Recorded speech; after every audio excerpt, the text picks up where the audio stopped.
Jeshi la polisi mkoa wa Morogoro linathibitisha kwamba limemkamata mwalimu Mkame Living Mwaisumo.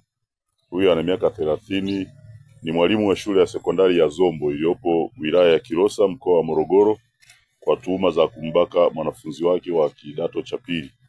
Hili tukio limetokea tarehe 19 mwezi huu wa 3 muda wa asubuhi huko katika shule ya sekondari ya Zombo iliyopo kijiji na kata ya Zombo wilaya ya Kilosa, ambapo mwanafunzi jina lake tunalihifadhi kwa sababu za kimaadili, jinsia ya kike, mwenye umri wa miaka 16 wa kidato cha pili, alifanyiwa ukatili au kubakwa na mwalimu wake wakati wakiwa ndani ya ofisi ya mwalimu mkuu wa shule hiyo alikokuwa amemtuma kwenda kufuatilia mwongozo wa somo au lesson plan.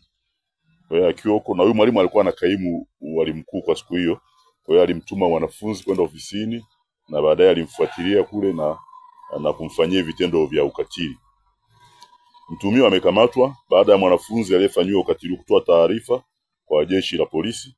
Uchunguzi wa awali umebaini kuwa chanzo cha tukio hilo ni mmomonyoko wa maadili, lakini uchunguzi wa kisayansi unaendelea ili kukamilisha upelelezi.